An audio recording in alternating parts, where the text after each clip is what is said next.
posso fazer, uma vez que eu não tenho como atuar juntamente ao meu eleitorado perante que as redes sociais, né, que são totalmente ligadas ao mandato, e daí por diante. Então está bem complicado, na verdade. Augusto Nunes. Deputado, como é que o senhor se sentiu ao ver a Câmara dos Deputados avalizando uma condenação que condenou o exercício do direito à liberdade de expressão, né, que o senhor tem? Como é que o senhor se sentiu?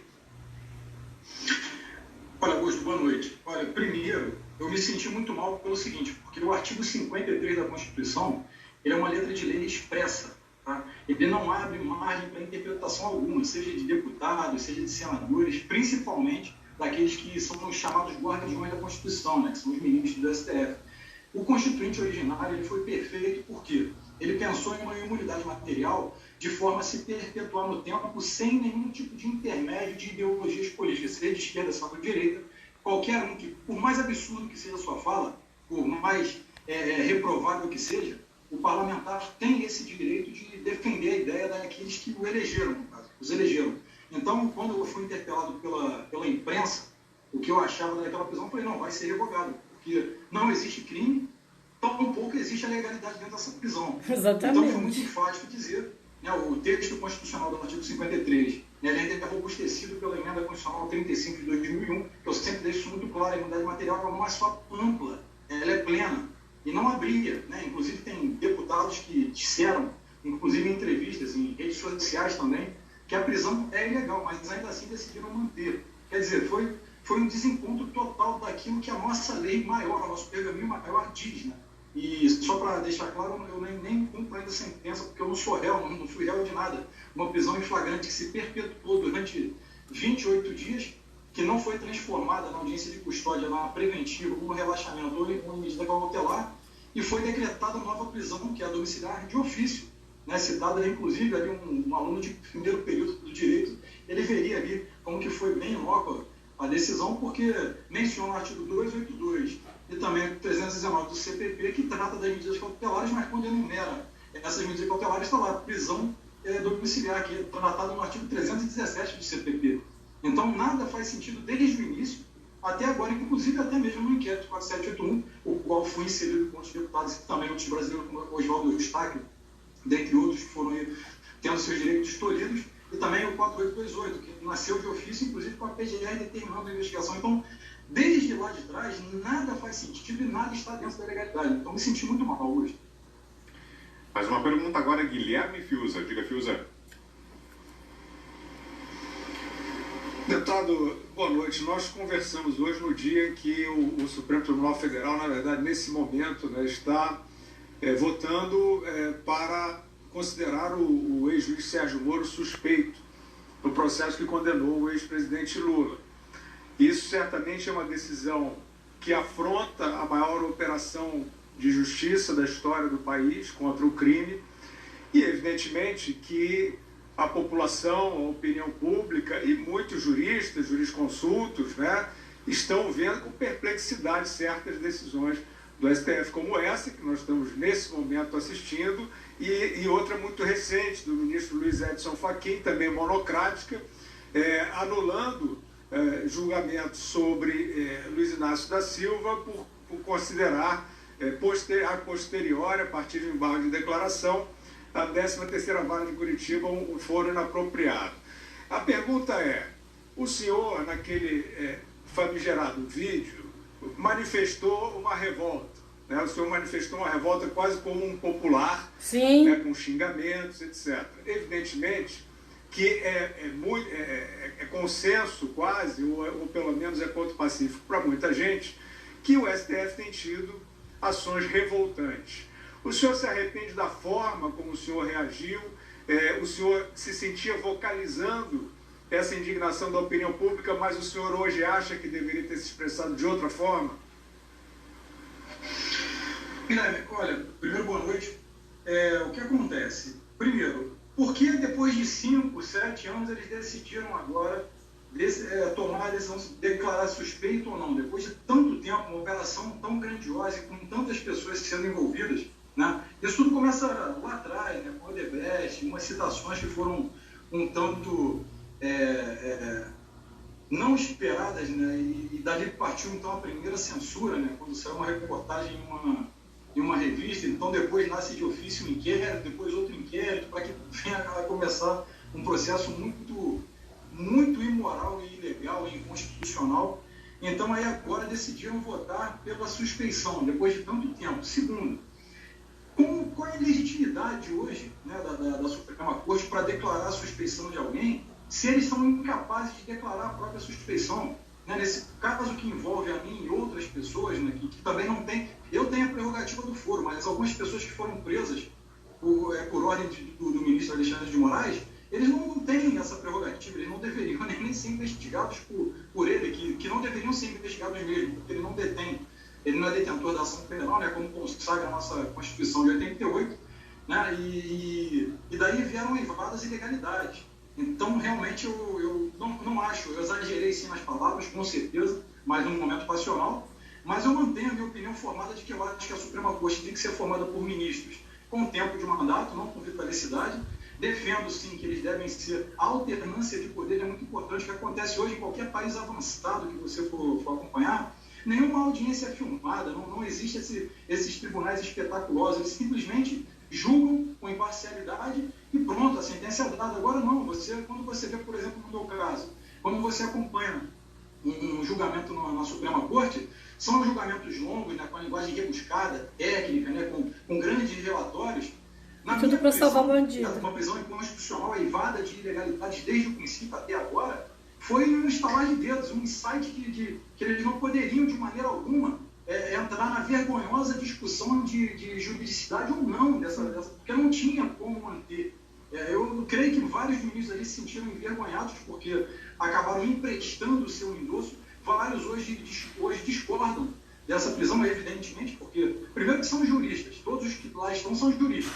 Então, eles sabem o mínimo do direito, evidentemente, são pessoas que se aprofundaram na juridicidade, então não estão ali para criar ou legislar de maneira alguma normativa. Eles têm que respeitar. O juiz é um escravo da lei. Né? Certa feita eu havia analisado uma decisão do Marco Aurélio Mello, que muitas pessoas criticaram, inclusive eu fui um dos críticos da soltura do André do Rec, mas analisando ali a fundo depois, eu fui perceber que existia ali o excesso de prazo e o Marco Aurélio agiu dentro da lei. O Marco Aurélio é um dos poucos ali que são, de fato, positivistas, legalistas, que seguem a lei. Então, nós não entendemos aquelas decisões, mas quando se cumpre a lei, tudo bem. A regra vale, inclusive, para quem nós não gostamos. Isso aí tem que ser feito. Então, eu não mudo de ideia. Acredito que nós temos que ter uma Corte Constitucional que é formada por juristas de carreira, com tempo de mandato, sim.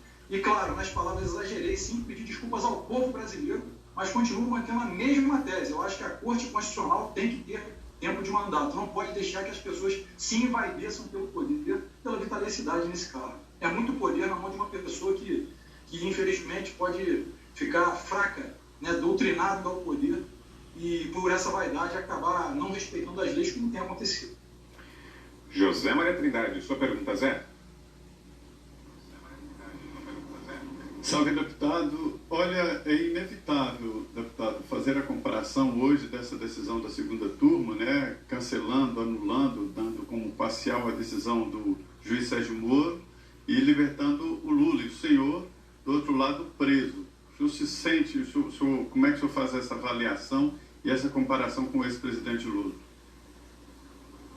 Olha, o ex-presidente Lula, além dele ter uma vida pregressa totalmente dúbia e vários de crimes, né, são muitos crimes ali, que não somente ele, mas o grupo dele estão inseridos, né, desvios bilionários, trilionários, né, chega a meio trilhão para países, então, de regimes ditatoriais, que o Brasil segue nesse mesmo caminho, um regime ditatorial, mas não por parte do executivo, o que é comum em nações autoritárias, mas numa vertente mais rara, que é um ativismo hoje que vem do judiciário. Isso é muito perigoso, né? Já dizia Rui Barbosa, que a pior ditadura é do judiciário, pois contra ela não há quem recorrer.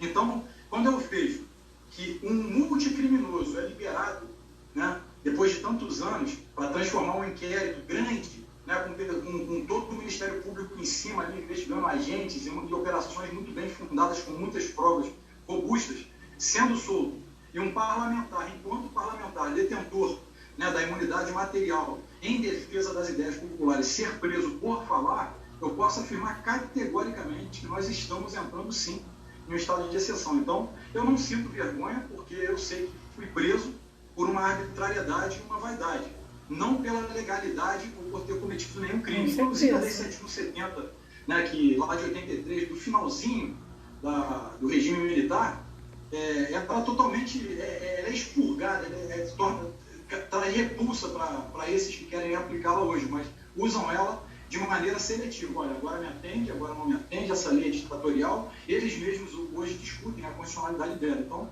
Zé, eu me sinto muito mal porque você vê um criminoso sendo solto depois de tantos crimes contra uma nação inteira e um parlamentar, por opiniões, ainda que por mais exageradas para alguns ou então em consenso para outros, ou que seja de esquerda ou de direita, está falando. A opinião, ela não pode de maneira nenhuma ser punida, é a liberdade de expressão inalienável, e o parlamentar tem ela mais ampla e plena. Então, eu me sinto um pouco frustrado, assim por dizer.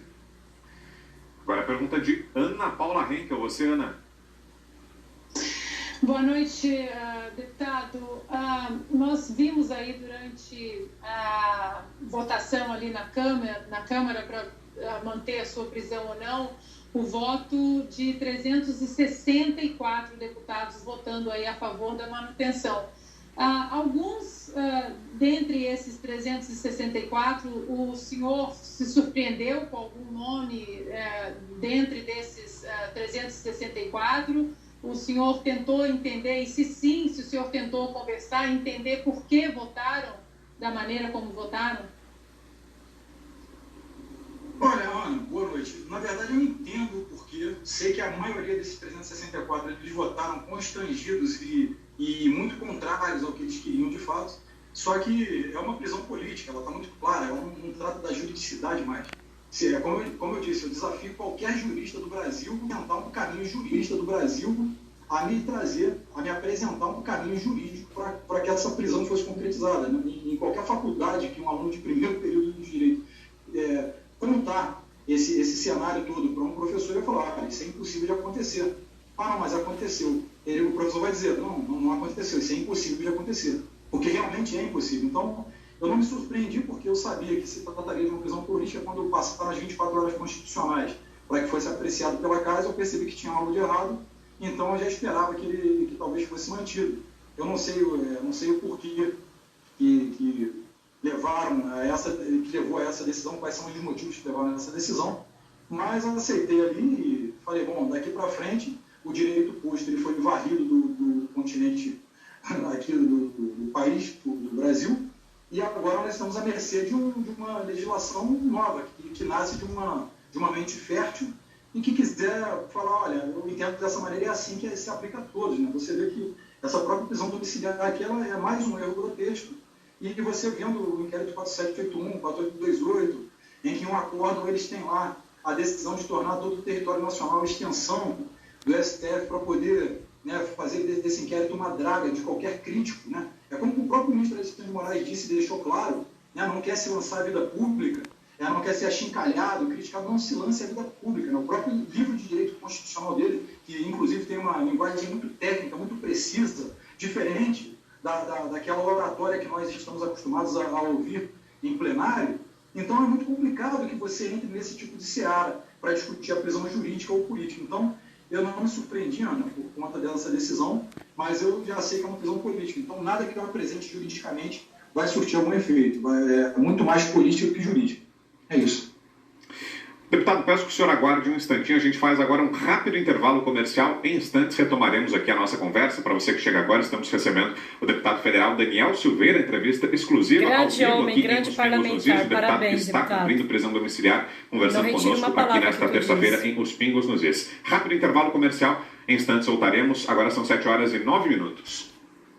Chegou a hora de dar uma pancada na mesmice, de dar adeus aos dias de dureza. Posso fazer uma vez que eu não tenho como atuar juntamente ao meu eleitorado perante que as redes sociais, né, que são totalmente ligadas ao mandato, e daí por diante. Então está bem complicado, na verdade. Augusto Nunes.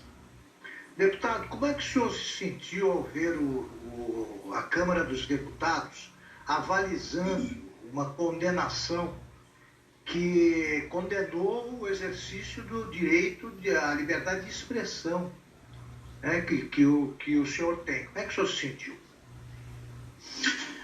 Olha, Augusto, boa noite. Olha, primeiro, eu me senti muito mal pelo seguinte, porque o artigo 53 da Constituição, ele é uma letra de lei expressa, tá? Ele não abre margem para interpretação alguma, seja de deputados, seja de senadores, principalmente daqueles que são os chamados guardiões da Constituição, né, que são os ministros do STF.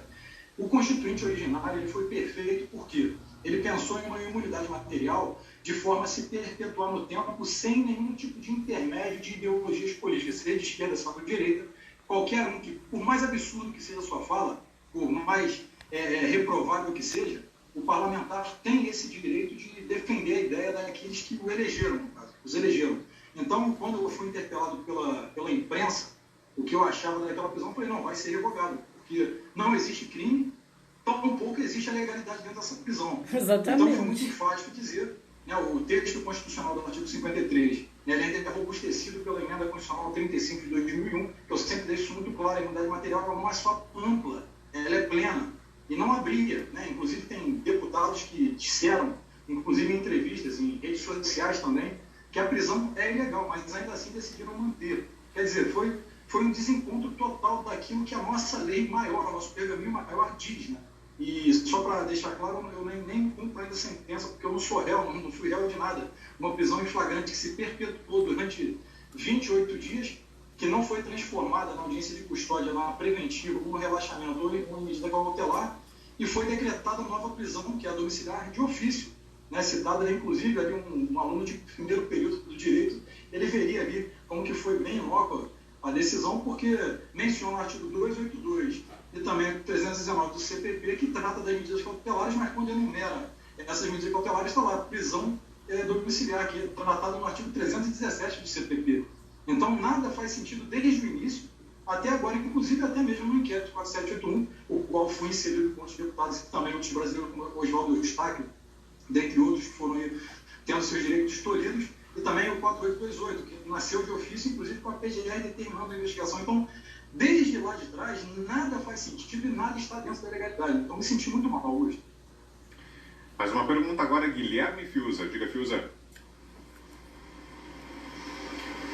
Deputado, boa noite. Nós conversamos hoje no dia em que o Supremo Tribunal Federal, na verdade, nesse momento, né, está votando para considerar o ex-juiz Sérgio Moro suspeito no processo que condenou o ex-presidente Lula.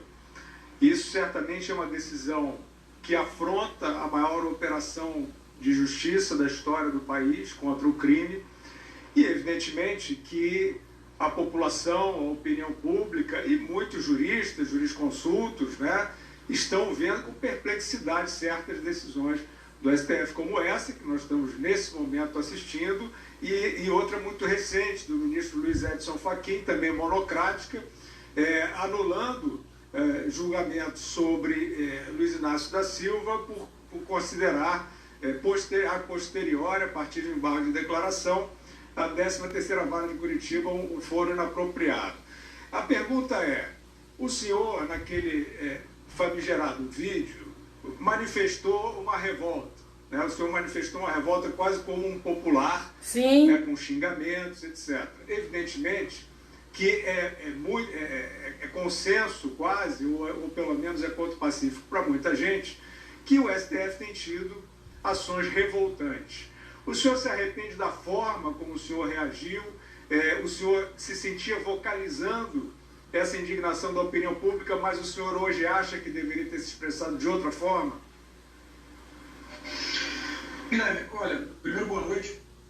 O que acontece? Primeiro, por que depois de 5, 7 anos eles decidiram agora tomar a decisão de declarar suspeito ou não? Depois de tanto tempo, uma operação tão grandiosa e com tantas pessoas sendo envolvidas, né? Isso tudo começa lá atrás, né, com o Odebrecht, umas citações que foram um tanto não esperadas, né? E dali partiu então a primeira censura, né, quando saiu uma reportagem em uma revista. Então depois nasce de ofício um inquérito, depois outro inquérito, para que venha a começar um processo muito imoral e ilegal e inconstitucional. Então aí agora decidiram votar pela suspeição, depois de tanto tempo. Segundo, qual é a legitimidade hoje, né, da Suprema Corte para declarar a suspeição de alguém, se eles são incapazes de declarar a própria suspeição? né, nesse caso que envolve a mim e outras pessoas, né, que também não tem... Eu tenho a prerrogativa do foro, mas algumas pessoas que foram presas por ordem do ministro Alexandre de Moraes, eles não têm essa prerrogativa, eles não deveriam nem ser investigados por ele, que não deveriam ser investigados mesmo, porque ele não detém, ele não é detentor da ação penal, né, como consagra a nossa Constituição de 88, né, e daí vieram eivadas ilegalidades. Então, realmente, eu não acho, eu exagerei sim nas palavras, com certeza, mas num momento passional, mas eu mantenho a minha opinião formada de que eu acho que a Suprema Corte tem que ser formada por ministros com tempo de mandato, não com vitalicidade. Defendo, sim, que eles devem ser... A alternância de poder é muito importante, que acontece hoje em qualquer país avançado que você for acompanhar. Nenhuma audiência é filmada, não existe esses tribunais espetaculosos, eles simplesmente julgam com imparcialidade e pronto, a sentença é dada. Agora não, quando você vê, por exemplo, no meu caso, quando você acompanha um julgamento na Suprema Corte, são julgamentos longos, né, com a linguagem rebuscada, técnica, né, com grandes relatórios. Tudo para salvar bandido. Uma prisão inconstitucional eivada de ilegalidades desde o princípio até agora, foi um estalar de dedos, um insight que eles não poderiam, de maneira alguma, entrar na vergonhosa discussão de juridicidade ou não, porque não tinha como manter. Eu creio que vários ministros ali se sentiram envergonhados porque acabaram emprestando o seu endosso. Vários hoje discordam dessa prisão, evidentemente, porque, primeiro, que são juristas, todos os que lá estão são juristas. Então, eles sabem o mínimo do direito, evidentemente, são pessoas que se aprofundaram na juridicidade, então não estão ali para criar ou legislar de maneira alguma normativa. Eles têm que respeitar. O juiz é um escravo da lei. Né? Certa feita eu havia analisado uma decisão do Marco Aurélio Mello, que muitas pessoas criticaram, inclusive eu fui um dos críticos da soltura do André do Rec, mas analisando ali a fundo depois, eu fui perceber que existia ali o excesso de prazo e o Marco Aurélio agiu dentro da lei. O Marco Aurélio é um dos poucos ali que são, de fato, positivistas, legalistas, que seguem a lei. Então, nós não entendemos aquelas decisões, mas quando se cumpre a lei, tudo bem. A regra vale, inclusive, para quem nós não gostamos. Isso aí tem que ser feito. Então, eu não mudo de ideia. Acredito que nós temos que ter uma Corte Constitucional que é formada por juristas de carreira, com tempo de mandato, sim. E, claro, nas palavras exagerei, sim, pedir desculpas ao povo brasileiro, mas continuo mantendo a mesma tese. Eu acho que a Corte Constitucional tem que ter tempo de mandato. Não pode deixar que as pessoas se envaideçam pelo poder, pela vitalicidade nesse caso. É muito poder na mão de uma pessoa que infelizmente, pode ficar fraca, né, doutrinada ao poder e, por essa vaidade, acabar não respeitando as leis, como tem acontecido. José Maria Trindade, sua pergunta, Zé? Salve, deputado. Olha, é inevitável, deputado, fazer a comparação hoje dessa decisão da segunda turma, né, cancelando, anulando, dando como parcial a decisão do juiz Sérgio Moro e libertando o Lula e o senhor, do outro lado, preso. O senhor se sente, como é que o senhor faz essa avaliação e essa comparação com o ex-presidente Lula? Olha, o ex-presidente Lula, além dele ter uma vida pregressa totalmente dúbia e vários de crimes, né, são muitos crimes ali, que não somente ele, mas o grupo dele estão inseridos, né, desvios bilionários, trilionários, né, chega a meio trilhão para países, então, de regimes ditatoriais, que o Brasil segue nesse mesmo caminho, um regime ditatorial, mas não por parte do executivo, o que é comum em nações autoritárias, mas numa vertente mais rara, que é um ativismo hoje que vem do judiciário. Isso é muito perigoso, né? Já dizia Rui Barbosa, que a pior ditadura é do judiciário, pois contra ela não há quem recorrer. Então, quando eu vejo que um multicriminoso é liberado, né, depois de tantos anos, para transformar um inquérito grande, né, com todo o Ministério Público em cima, ali, investigando agentes e operações muito bem fundadas, com muitas provas robustas, sendo solto, e um parlamentar, enquanto parlamentar, detentor, né, da imunidade material, em defesa das ideias populares, ser preso por falar, eu posso afirmar categoricamente que nós estamos entrando, sim, em um estado de exceção. Então, eu não sinto vergonha, porque eu sei que fui preso por uma arbitrariedade e uma vaidade, não pela legalidade ou por ter cometido nenhum crime. Inclusive, a Lei 7.070, né, que lá de 83, do finalzinho do regime militar, ela totalmente é expurgada, traz repulsa para esses que querem aplicá-la hoje, mas usam ela de maneira seletiva. Olha, agora me atende, agora não me atende, essa lei é ditatorial. Eles mesmos hoje discutem a constitucionalidade dela. Então, Zé, eu me sinto muito mal porque você vê um criminoso sendo solto depois de tantos crimes contra uma nação inteira e um parlamentar, por opiniões, ainda que por mais exageradas para alguns ou então em consenso para outros, ou que seja de esquerda ou de direita, está falando. A opinião, ela não pode de maneira nenhuma ser punida, é a liberdade de expressão inalienável, e o parlamentar tem ela mais ampla e plena. Então, eu me sinto um pouco frustrado, assim por dizer. Agora a pergunta de Ana Paula Henkel. Você, Ana? Boa noite, deputado. Nós vimos aí durante a votação ali na Câmara para manter a sua prisão ou não, o voto de 364 deputados votando aí a favor da manutenção. Alguns, dentre esses 364, o senhor se surpreendeu com algum nome dentre desses 364? O senhor tentou entender, e se sim, se o senhor tentou conversar, entender por que votaram da maneira como votaram? Olha, Ana, boa noite. Na verdade, eu entendo o porquê. Sei que a maioria desses 364 eles votaram constrangidos e muito contrários ao que eles queriam de fato. Só que é uma prisão política, ela está muito clara, ela não trata da juridicidade mais. Como eu disse, eu desafio qualquer jurista do Brasil a tentar um caminho jurista do Brasil a me apresentar um caminho jurídico para que essa prisão fosse concretizada. Em qualquer faculdade que um aluno de primeiro período de direito contar esse cenário todo para um professor, ele vai falar, isso é impossível de acontecer.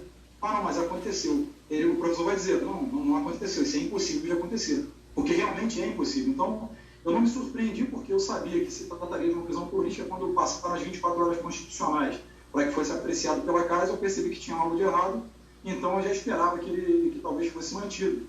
Eu não sei o porquê que levou a essa decisão, quais são os motivos que levaram a essa decisão, mas eu aceitei ali e falei, bom, daqui para frente o direito posto ele foi varrido do continente aqui do país, do Brasil, e agora nós estamos à mercê de uma legislação nova, que nasce de uma mente fértil e que quiser falar, olha, eu entendo dessa maneira, é assim que se aplica a todos. Né? Você vê que essa própria prisão domiciliar aqui ela é mais um erro grotesco. E você vendo o inquérito 4781, 4828, em que um acordo eles têm lá a decisão de tornar todo o território nacional extensão do STF para poder fazer desse inquérito uma draga de qualquer crítico. Né? É como o próprio ministro Alexandre de Moraes disse e deixou claro, não quer se lançar à vida pública, não quer ser achincalhado, criticado, não se lance à vida pública. Né? O próprio livro de direito constitucional dele, que inclusive tem uma linguagem muito técnica, muito precisa, diferente daquela oratória que nós estamos acostumados a ouvir em plenário. Então é muito complicado que você entre nesse tipo de seara para discutir a prisão jurídica ou política. Então, eu não me surpreendi, Ana, por conta dessa decisão, mas eu já sei que é uma prisão política. Então, nada que eu apresente juridicamente vai surtir algum efeito. É muito mais político que jurídico. É isso. Deputado, peço que o senhor aguarde um instantinho. A gente faz agora um rápido intervalo comercial. Em instantes retomaremos aqui a nossa conversa. Para você que chega agora, estamos recebendo o deputado federal Daniel Silveira, entrevista exclusiva grande ao vivo homem, aqui grande em parlamentar. O Parabéns, que está cumprindo prisão domiciliar, conversando conosco aqui nesta terça-feira em Os Pingos nos Is. Rápido intervalo comercial. Em instantes voltaremos. Agora são 7h09. Chegou a hora de dar uma pancada na mesmice, de dar adeus aos dias de dureza. Deputado. Sim, mas na verdade funciona assim. Foi encaminhada a CCJ da Câmara dos Deputados para que delibere sobre essas medidas cautelares. Então vai ser feito um relatório pela CCJ para revisão dessas medidas cautelares, se mantém ou se revoga totalmente. Eu acredito que a Câmara deva querer a reversão, porque eu acho que não se permanece no erro, né? Durante a vida toda. Aí então o deliberado vá para o plenário, para que o plenário vote se eu permaneço ou não. A defesa continua solicitando, agora vai solicitar o desbloqueio das minhas redes, porque isso é censura clara, né? E no Estado democrático, né? que ninguém quer essa subversão, ninguém quer de maneira alguma que a democracia venha a ruir, então não quer, principalmente, tolir os direitos de fala de um parlamentar federal. Acredito que eu tenho a representatividade muito maior do que qualquer um que compõe hoje a Suprema Corte, com toda certeza. Então, acho que a censura não faz parte, né? Inclusive, o próprio ministro Alexandre de Moraes, em sua sabatina no Senado, falou mais de 2 minutos seguidos e falou em torno de 40 vezes as palavras liberdade de expressão, liberdade de expressão, liberdade de expressão, quando foi julgar o presidente, quando o deputado disse que não poderia ser, não quer ser achincalhado e tudo mais, não se lance a vida política, porque a liberdade de expressão tem que ser defendida. Mas quando são críticos, né, e você não aceita a crítica de alguém e quer impor uma prisão totalmente arbitrária e inconstitucional, realmente é subversão da ordem. Então, o que acontece é que a defesa, sim, está tentando reverter, mas agora a Câmara dos Deputados tem que fazer essa revisão para a manutenção ou a revogação dessas medidas cautelares que não são medidas cautelares, quero frisar. Eles utilizam na decisão os artigos 282 e 319 que tratam de medidas cautelares. Uma vez que se eu tiver, por exemplo, aqui com a tornozeleira eletrônica, ela deve ser utilizada com pontos de exclusão, ou seja, Daniel Silveira não pode se aproximar da sede do STF ou da Casa de Ministros. Tudo bem, nunca me aproximei e não tenho vontade alguma de me tornar cliente da casa. Portanto, já não o faria naturalmente, muito menos com uma medida cautelar. Mas o que eles fizeram foi me colocar, o que ele fez, na verdade, o ministro Alexandre de Moraes, foi me colocar em um ponto de inclusão. Usa os artigos que tratam de medidas cautelares, mas aplica o que trata de prisão domiciliar sem mencionar na decisão, enumera lá prisão domiciliar. Ou seja, está tudo totalmente de fora da legalidade, mais uma vez. Inclusive, hoje foi respeitado, né? Durante o julgamento foi discutido, o próprio ministro Gilmar Mendes disse que o CPP serve para isso, né? Para separar as pessoas que julgam, investigam e sentenciam. Então, é totalmente fora de coerência uma coisa com a outra. A prisão domiciliar que foi de ofício, né? Ele parece estar ali escamoteada dentro da decisão, porque não menciona a prisão domiciliar, mas ainda assim enumera dentro dos artigos 282 e 319, que não são os que tratam de prisão domiciliar, que é o 317. Então é uma coisa que é muito desconexa de toda a realidade jurídica vigente no país. Então, não sei. Bom, para você que nos ouve pelo rádio, estamos de volta agora, depois de um rápido intervalo comercial. Seguimos com a entrevista com o deputado federal Daniel Silveira. Augusto Nunes faz mais uma pergunta. Augusto. Deputado, queria saber se o senhor já teve algum contato pessoal com o ministro Alexandre de Moraes e também se o senhor já foi interrogado, já houve alguma audiência, algum inquérito foi aberto. Como é que está a situação? Tem conversado com quem da Justiça? Não, eu nunca tive, nunca vi, não sei a altura, não sei o peso, não sei o tom da pele, também não me importo nem um pouco com isso, não tenho interesse algum. Só que assim, eu não fui interrogado, não sou réu, não tem sentença, é uma prisão totalmente que está no limbo jurídico, né? Eu me encontro no limbo jurídico, né? O interessante disso tudo foi ver, né? Inclusive o próprio Partido da Causa Operária, né? Que é um partido bem antagônico à minha visão política, eles já declararam a inconstitucionalidade da prisão, até porque eles defendem, por exemplo, o socialismo e o comunismo. Por mais que eu repudie a ideia política deles, eu vou defender até a minha morte que eles possam defender aquilo, a ideia deles, desde que não venham a incorrer, né, em conflitos, né, sejam corporais, sejam de forma a atacar a nossa integridade física, a nossa vida. Enquanto estiver no campo das ideias, eles podem dizer o que eles quiserem. Isso aí é um direito inalienável deles, assim como é meu direito, né? A esquerda pode habilitar seus direitos, mas também. Então, não, eu não fui interrogado, eu não sou réu de nada, não existe nenhum processo.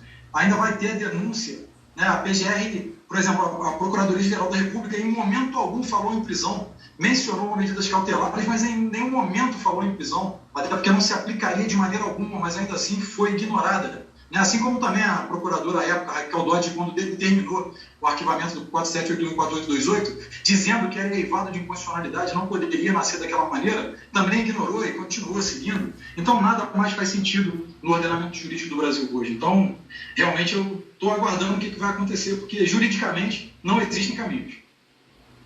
Bom, e para você que nos ouve pelo rádio, a gente encerra por aqui a edição de hoje de Os Pingos nos Is, mas se você quiser continuar nos acompanhando, é só acessar ou o Panflix, o aplicativo da Jovem Pan, ou então os nossos canais do YouTube, por lá seguiremos com o nosso programa. Inclusive hoje teremos uma esticadinha aqui na edição de hoje de Os Pingos nos Is, porque está previsto para as 8h30 da noite um pronunciamento em cadeia de rádio e televisão do presidente Jair Bolsonaro. Oba! Fala, presidente! Esse pronunciamento feito pelo presidente, seguiremos no ar até as 8h30, acompanharemos então o que tem a dizer o presidente presidente Bolsonaro, e na sequência faremos aqui uma rodada de comentários. Ei, presidente, Zé Sabic! Tudo isso só para você que estiver nos acompanhando então pelos nossos canais do YouTube ou pelo Panflix. A você que nos ouve pelas redes Jovem Pan News e Jovem Pan FM, a gente encerra por aqui o nosso programa de hoje. Obrigado pela companhia, uma boa noite. Vamos lá, seguindo aqui com a entrevista com o deputado Daniel Silveira, agora a pergunta de Guilherme Fiuza. Diga, Fiuza. Deputado, pois é, sobre redes sociais, né, nós recordamos que o ex-presidente Lula, enquanto estava preso, ele tinha rede social. Né, ele postava na rede social de dentro da cadeia, ou postavam por ele. Mas é que a esquerda pode, Fiuza. Inclusive durante um processo eleitoral, um processo de eleição presidencial. Né? A pergunta que eu queria lhe fazer é a seguinte: o senhor acaba de afirmar com muita clareza e contundência que não defendeu e não defende qualquer afronta à instituição do Supremo Tribunal Federal ou outra, que o senhor é contra qualquer ato que fira a democracia. Nós estamos num período complicado, que justamente o mencionado ex-presidente Lula está sendo inocentado, seus crimes estão praticamente evaporando no ar por decisões do Supremo Tribunal Federal, afrontando sentenças de outras instâncias. E nós estamos vendo também, deputado, por todo o território nacional, medidas que ultrapassam, como o senhor também já mencionou, que ultrapassam direitos basilares do cidadão, supostamente de segurança sanitária, mas que os seus proponentes, seus executores, não comprovam a segurança sanitária dessas medidas. O senhor é um político, o senhor é um líder. Como o senhor vê a reação da sociedade? Na sua opinião, como a sociedade deve reagir quando as instituições, de alguma forma, elas mesmas passam a afrontar a democracia? Olha, eu vou ser muito sincero. Eu aconselho a população que respeite a Constituição. Tá? Você não tem que ter o seu direito de ir e vir tolhido por uma instituição. A instituição, mais uma vez, ela não representa a democracia, ela representa o Estado. Uma vez que um governador, por exemplo, decreta o seu lockdown com suas medidas restritivas, né, criando fase roxa, lilás, rosa, amarelo fluorescente, faltou a rosinha. Eles politizaram, porque eles não têm nenhum argumento, seja científico ou seja de senso crítico comum, para poder falar a aplicabilidade daquilo ali. Né? Eu também aconselho que acompanhem, por exemplo, pessoas como de renome, né, que não pagam o pedágio globalista, né, que são médicos que não estejam na mesma esteira do globalismo, dizendo sempre o protocolo do Tedros Adhanom, que também não estão mentindo. Né? Não é porque ele não fala que tem que ter o lockdown, mas que defende o tratamento precoce, que ele é negacionista, que é uma palavra que nasce aí dos imbecis coletivos, desculpem esse termo. Eu sugiro que acompanhe, por exemplo, as falas do Osmar Terra, que é médico, do Dr. Luiz Ovando, deputado, o Alessandro Loyola, né? O falecido Dr. Anthony Wong, que falava com muita clareza sobre o tratamento precoce e salva vidas. Né? Você vê que funciona. Por que, então, eles politizaram a doença? Se eles estão tão empenhados em salvar vidas, por que não pegaram o dinheiro da União, né, quando montaram os hospitais de campanha, e deixaram montados, não desmontaram? Cadê o dinheiro? Cadê todo esse dinheiro que foi descentralizado pela União para as 27 unidades federativas, para milhares de municípios? Se eles estão tão preocupados com a vida humana, por que não unem esforços para uma vacina única, mas não querem vacinas de várias nações diferentes, uma mais cara que a outra? Por que não implementar? Olha, não tem artigo científico para ivermectina e hidroxicloroquina. Tudo bem, mas tem o quadro positivo clínico? Então vamos usar, vamos tentar salvar a vida. Isso é inerente ao médico para poder aplicar um tipo de tratamento com o seu paciente. É entre eles. Então eu acho que essa síndrome do pequeno poder e politização não deve ser aceita pela sociedade. A sociedade tem que garantir, porque o povo emana poder. O povo manda nesse Brasil, nesse país. E foi por ele que nós entramos numa democracia. E não vai ser pelas instituições que essa democracia vai ser tirada. Anotem. Eles querem implantar um socialismo puro aqui no Brasil. Com certeza. Está nítido e claro. A quem dizia sobre o Foro de São Paulo que não existia, está aí, o próprio Lula agradeceu o Foro de São Paulo. Pode anotar o que vai acontecer se permitir que esses ditadores, né, que estão fragmentados pelo país, continuem e utilizando de policiais. Por favor, vocês tenham bom senso. Trabalhador não é vagabundo. Vai prender o vagabundo na favela. Deixa as pessoas trabalharem. Você não entra, né? É inalienável. Então, não vejo com bons olhos. Eu acredito que sim. tem que ser tomada uma decisão enérgica, seja processual, né, que processem esses governadores, processem esses prefeitos, de qualquer um que venha a tirar o direito de ir e vir do cidadão. Essa é a minha visão, eu continuo defendendo de forma enfática. Ana.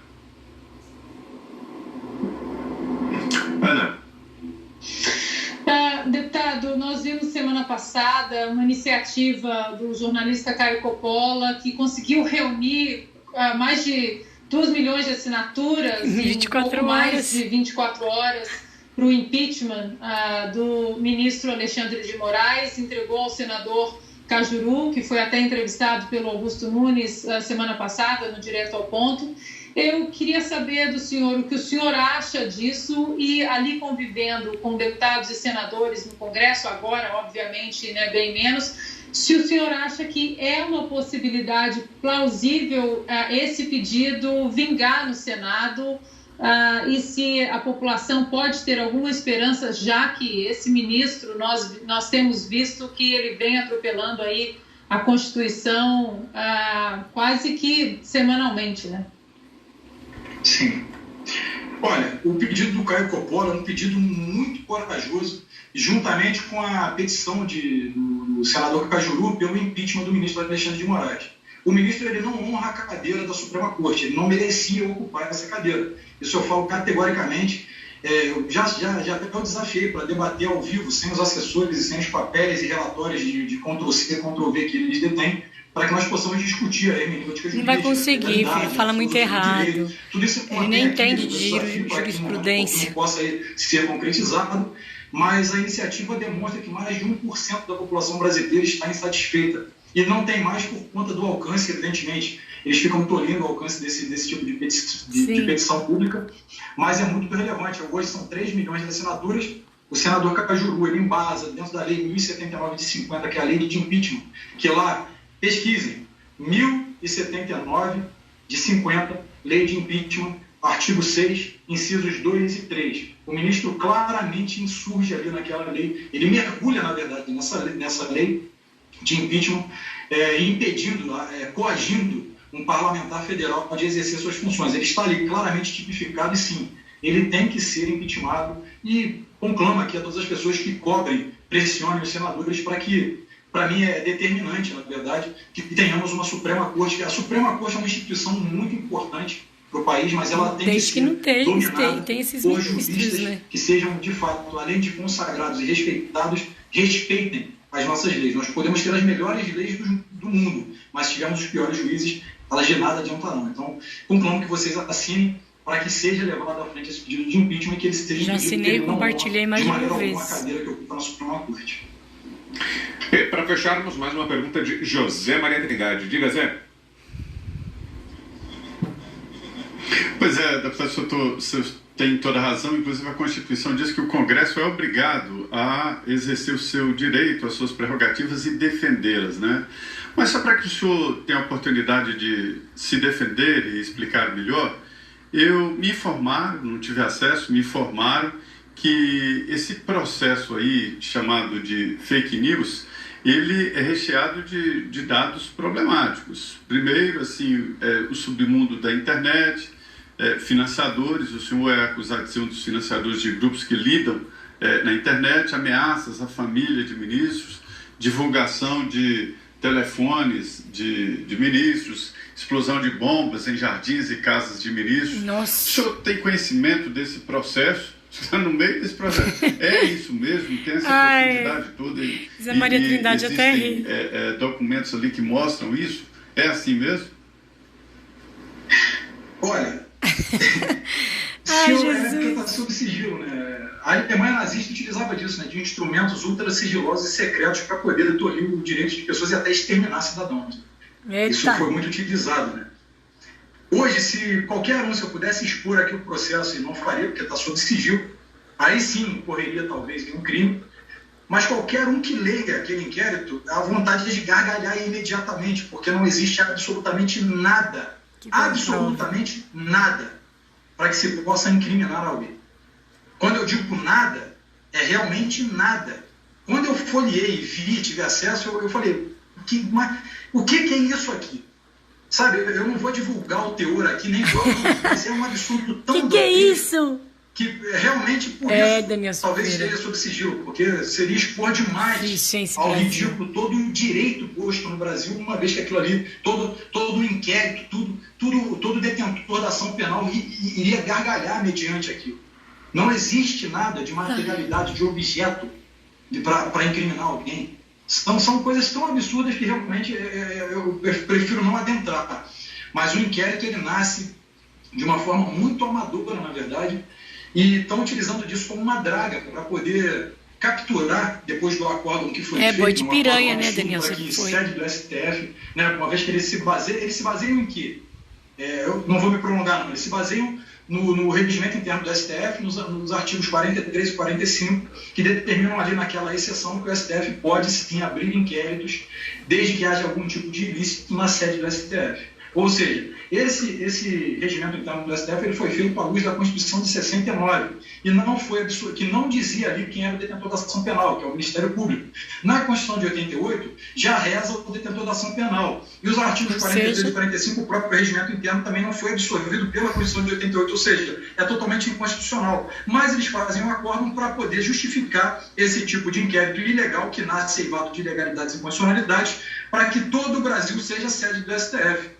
Agora me diz, isso é ou não é um estado de exceção? Isso é ou não é atentar contra a ordem democrática, não é subverter a ordem democrática? Ou seja, desrespeitam toda a hermenêutica jurídica, desrespeitam tudo o que é o direito, né? Desrespeitam, inclusive, a magistratura e tudo que ela representa. Então, não.